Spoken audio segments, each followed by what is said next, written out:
Hi guys! So for today's video ay ipapakita ko sa inyo kung paano ginawa itong aking salted egg sa brine solution. So tignan nyo naman guys, ayan, oily siya and napakasarap naman talaga.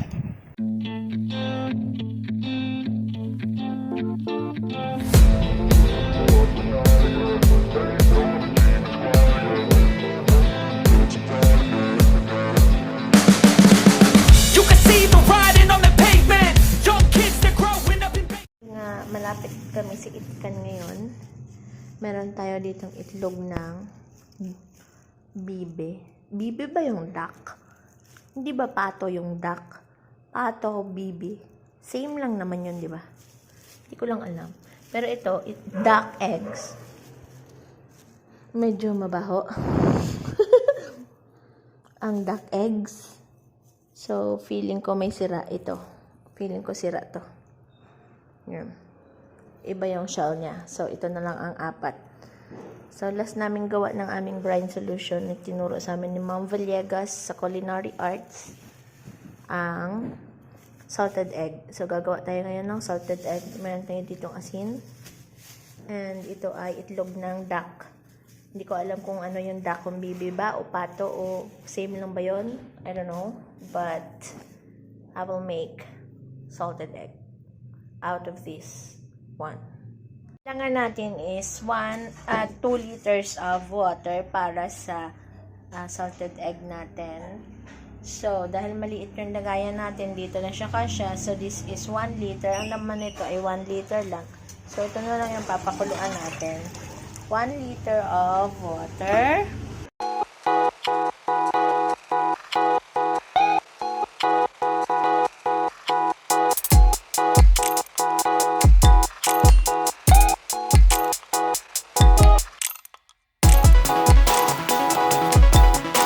And we will bring it to a boil. Papakuluan natin siya while stirring the ring.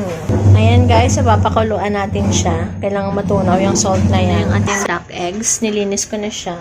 And ito pa yung ating brine solution. Pinapakuluan ko pa. So, tutunawin natin yung asin. And then, pag natunaw na yan, palalamigin natin bago natin ilagay sa ating lagayan. Nandito na sa loob and hugas na siya. Then, ilalagay na natin itong ating brine solution. Palamig na siya. Hindi na siya mainit. So, ilalagay na natin siya din eh. Okay, let's do this.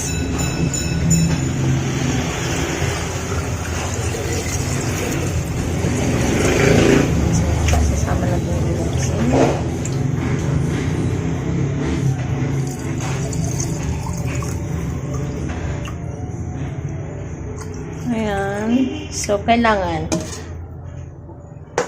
lubog na lubog sa asin yung ating itlog. So, yan na siya. Tatakpan na natin. Then, we will wait for 15 days. And, itatry natin yung isa. Ilaga. Then, pag hindi pa siya ganun kaalat, pwede natin siya more than 15 days. So, itatry natin. This is my second time na gumawa nito. And then, last kong gawa nito ay nung high school pa.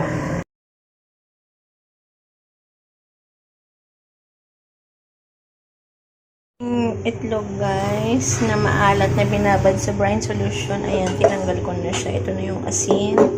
And, dito yung itlog. So, ilalaga na natin siya ngayon. Ayan.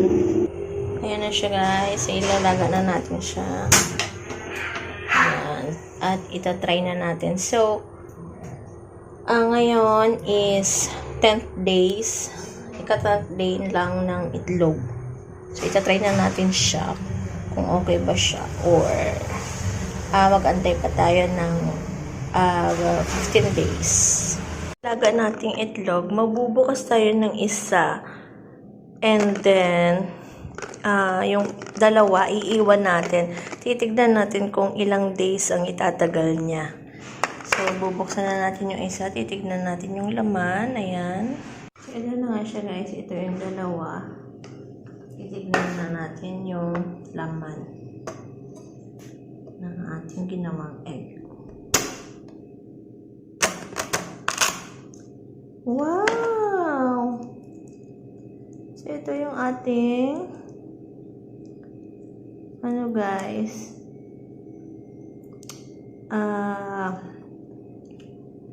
inunan natin sa brine solution. So, 10 days lang siya. So, okay naman siya. Ayan. O, diba? So, yung isa nabuksan ko na kanina. Ganda din yung isa. So, dapat pala matagal ng pagkalaga, guys. Hindi siya nalaga ng ayos. Hindi siya nalaga ng ayos. So, dapat medyo matagal-tagal pala ang laga. May nag-oil-oil siya. Oh. Nag-oil-oil siya, guys. Perfect yung nagawa nating